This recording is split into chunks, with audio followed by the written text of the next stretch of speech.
Mauro César e VSR repercutem a demissão de Filipe Luís. Confira. Ele subiu de patamar na canalice ao demitir o Filipe Luís, né? E você tá falando de um ídolo do Flamengo, um ídolo como jogador, um ídolo como treinador e que foi demitido de maneira vil, sorrateira, na calada da noite, né? Pra quem não sabe o que aconteceu, o Flamengo ganhou do Madureira, 8-0, o Filipe Luís demorou um pouquinho para ir para entrevista coletiva, deu a entrevista coletiva completa até o final, inclusive na última resposta ele fala algo do tipo: se amanhã eu não estiver mais aqui, e lógico que era uma força de expressão, lógico que era uma linguagem figurada, porque o Filipe Luís está completamente atônito com a demissão. Ele diz: se eu amanhã não estiver mais aqui, vão ter sido os melhores dias da minha vida, tudo mais, o período que eu fui técnico do Flamengo. Então ele deu essa entrevista. Depois que terminou a entrevista, o Rodrigo Paiva, que é o assessor de imprensa do Flamengo, ou diretor de comunicação, alguma coisa assim, não lembro o cargo direito, ele chegou no Filipe e falou: Filipe, o Boto quer que você vá até a sala dele. O Boto tem uma sala do lado do vestiário do Flamengo no Maracanã. E ao chegar lá na sala do Boto, o Boto em 10 minutos falou pro Filipe a seguinte situação: eu nem concordo com essa decisão, eu não concordo com essa demissão, mas não sei nem como eu vou te dizer, mas você não é mais técnico do Flamengo, você tá demitido por ordem do presidente. A conversa durou, não durou 20 minutos, o Filipe Luís saiu de lá atônito e o Filipe Luís está completamente surpreso com essa demissão. Antes da gente começar, vou começar falando aqui rapidinho do Boto. O trabalho do José Boto é um trabalho lamentável no Flamengo, tá? Um trabalho bizarramente lamentável. Esse tipo de fala é uma fala também muito canalha, porque se você não concorda com a demissão, se você é o diretor de futebol e você não concorda com a demissão, entrega o cargo, pô. Se o presidente do clube tá tomando uma decisão estapafúrdia e você, como profissional do futebol, você não concorda, não fala isso pra quem você tá demitido, entrega o cargo. Você não diz que tem mercado na Europa? Você não diz que tem metade da Europa querendo você? Então, se você acha que você discorda da decisão, entrega o cargo. Fala, BAP, eu sou contra essa demissão, acho essa demissão um absurdo, então você vai continuar com ela? Vou. Então tá bom, eu vou demitir o Filipe, porque é o meu dever, e vou entregar, e em seguida eu me demito. Por quê? Não é isso? Por que você não faz isso? Você não é o bambambam? Você não tem mercado na Europa? Entregasse o cargo. Era muito mais digno. Era muito mais correto. Já que você diz pro Filipe que você discorda da decisão frontalmente, você não está... Entrega o cargo. Ou você precisa desesperadamente do cargo de diretor de futebol profissional do Flamengo. Você não arruma um na Europa, segundo você falou, boquirroto pra caramba, e segundo você de novo falou. O Boto, na hora do vamos ver, na hora que a coisa tava degringolando, não botou a cara. Quando tava bem, ganhando o jogo, ganhando o Chelsea lá no Mundial, falou mais do que a boca. Quando a coisa apertou,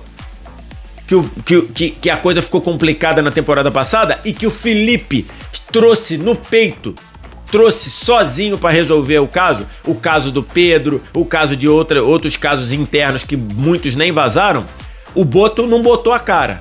Onde é que tava o Boto? Ficou caladinho, não soltou uma notinha em jornal, não deu. Aí depois, quando o time foi campeão, na hora de mercado de transferência, voltou a falar. Voltaram a surgir várias informações na coluna do Fabrício Romano e essas coisas. E agora você vem com essa postura covarde de dizer: eu não concordo com a demissão, fui voto vencido. Se você não concorda, entrega o cargo e volta para a Europa. Segundo você tem muito mercado lá, então volta para a Europa. Então assim, a postura do Boto, uma vergonha para mim. E aí o Filipe Luís foi demitido. E por uma ordem, por uma decisão direta do presidente do clube, o Luiz Eduardo Batista, o BAP.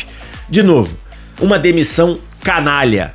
Canalha. E por que canalha? Por vários fatores. Primeiro, você deixou o Filipe Luís treinar o time, dar a entrevista coletiva e só depois demitir o cara, né? Isso daí é uma postura grotesca. Uma postura grotesca. Você ainda obrigar, expor um ídolo a ir pra entrevista coletiva, já estando demitido. Felipe Luiz projetou o jogo contra o Fluminense e ele já estava demitido. Uma vergonha a forma como o Felipe Luiz tratou. E uma postura canalha e covarde do BAP. Por quê?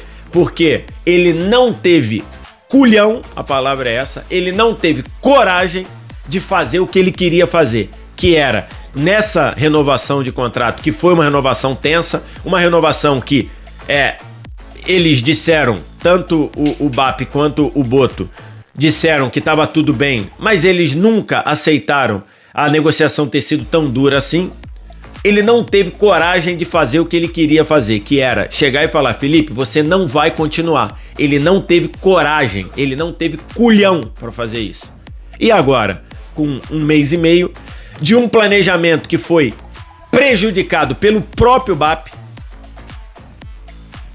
lembremos disso, uma decisão direta do BAP, se interferindo no cronograma, no planejamento do departamento de futebol, ele obrigou que os jogadores voltassem a jogar antes do que estava combinado. E o Rodrigo Matos traz hoje uma informação de que, segundo ele, no UOL, o BAP teria ficado sabendo há alguns dias que havia já um desgaste. Isso aí é evidente, esse desgaste vem de longe.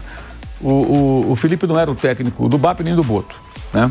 Aí quando o BAP ganhou a eleição, contratou o Boto, veio aquele papo de que não, o Boto escolheu ficar com o Felipe. Como é que ele ia mandar o Felipe embora, campeão da Copa do Brasil semanas antes? Não ia poder mandar embora, ficaram com ele. Ele continuou com aquele contrato, o Flamengo procura o Felipe para fazer uma renovação de contrato depois da derrota contra o Central Córdoba e o Felipe não quis, deixou a coisa rolar. Ele jogou com tudo ou nada. Se eu ganhar os títulos, eu faço um acordo muito melhor para mim. Correto, é um direito que ele tinha e ele o exerceu. Seguimos, né? Ao longo do ano, altos e baixos, tudo, até que o Flamengo se acertou, ganhou os títulos, foi campeão. Vamos renovar o contrato. Começa a renovar o contrato, a discussão era com o Felipe. No meio do processo, o Felipe traz o empresário Jorge Mendes e, lógico, a negociação fica um pouco mais complexa. Põe o valor do contrato lá no alto.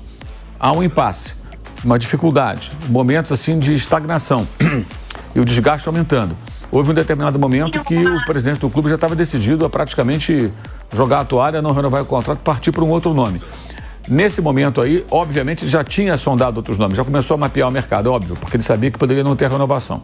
Até que de uma hora para outra, uma madrugada aqui no Brasil, manhã na Europa, já que o Felipe estava na Europa e o português José Boto também, eles chegaram no consenso e o contrato foi renovado. O Felipe passa a ganhar um salário altíssimo, vai para um patamar de um dos técnicos mais bem pagos do Brasil. Automaticamente a cobrança sobre ele aumenta. E aí começa o ano muito mal. O ano começa mal, há uma insatisfação óbvia porque o BAP cobrou a escalação de um time com profissionais, embora não tenha sido time titular, contra o Vasco, depois do fiasco dos garotos da base nos primeiros jogos, que foi aquela discussão do planejamento, é certo, errado, etc e tal. Isso já gerou desgaste. Nas últimas semanas, com os maus resultados, a cobrança nos diálogos que eram frequentes, BAP, Boto e o Felipe, ela passou a ser mais dura. Antes do jogo, depois do jogo contra o Lanús, antes da primeira partida com o Madureira, houve a ida do presidente até o CT para conversar também com os jogadores, né? E a conversa foi uma conversa mais dura, né? Com cobrança. E tudo isso foi minando. Aí as entrevistas de Felipe também não eram boas. Chegou a dizer depois do jogo passado contra o Lanús que foi uma grande atuação. Ontem na coletiva até ele tentou meio que corrigir isso, né? Não se expressou acho que muito bem. Enfim, houve um desgaste muito grande durante todo esse período e, surpreendentemente, a demissão aconteceu agora. Repito o que eu falei. Eu imaginava que ele fosse cair se domingo perdesse para o Fluminense jogando mal. Jogando bem, talvez até permanecesse, mas a situação estava ainda pior do ponto de vista do desgaste entre o presidente e o técnico, e ele resolveu mudar. A versão do BAP, tá? A versão do BAP é que havia problemas, né, dentro do clube, havia as coisas não caminhavam bem e que era necessário mudar, e por isso ele mudou. E foi o que aconteceu. O Felipe foi demitido. Acho que foi, repito, uma demissão desrespeitosa, feito de uma maneira totalmente inadequada, Mas isso aí é o futebol. É assim o futebol. E o Rodrigo Matos traz hoje uma informação de que, segundo ele, no UOL, o BAP teria ficado sabendo há alguns dias que o Felipe teria conversado com um grupo que controla o Chelsea, né, durante o período de discussão de renovação de contrato, que isso teria desagradado, né? Isso não teria agradado o presidente do Flamengo quando soube disso. Mas só que não seria para o Chelsea, seria para o Strasbourg, né? Até porque o técnico do Strasbourg, que era o Rossenior, foi para o Chelsea. São do mesmo dono, né? O mesmo grupo que controla esses clubes.